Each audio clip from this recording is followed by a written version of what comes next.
professeur Jean-Pierre Pruvot, en tant qu'organisateur de la réunion de travail autour des nouveaux métiers avec les manipulateurs, que retenez-vous comme projet à court terme et pistes pour un avenir collaboratif renforcé entre radiologues et manipulateurs?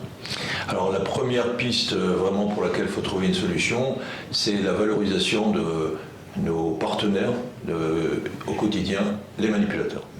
Donc on a travaillé énormément depuis le rapport de l'IGAS sur la démographie. On a augmenté les capacités de formation des écoles à peu près de 15% en moyenne. Donc ça, c'est fait. Il y a encore du travail. On doit encore augmenter. Il faut remercier les écoles qui sont ouvertes et celles qui ont augmenté leurs effectifs, parce que c'est pas facile.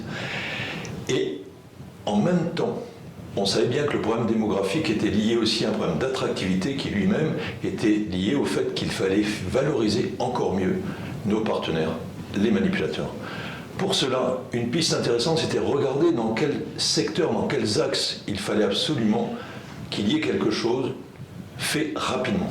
Et là, c'est la radiologie interventionnelle avec nos fameux Maori, l'échographie et évidemment l'IRM très technique, les scanners également, on en a parlé dans les différentes tables rondes.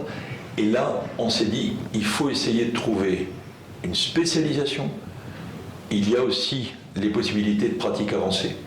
Et là, par exemple, avec la radiologie interventionnelle, on s'est dit, il faut trouver un master, il faut trouver quelque chose, on est tous d'accord pour ça. Maintenant, il faut absolument qu'on soit tous ensemble pour pouvoir essayer d'apporter ces possibilités à nos manipulateurs, parce qu'au bout du compte, il y a aussi une valorisation qui est le respect qu'on a pour eux, pour augmenter leur rôle dans nos services, avec des compétences supplémentaires, notamment techniques et aussi dans la prise en soin globale du patient avec nous.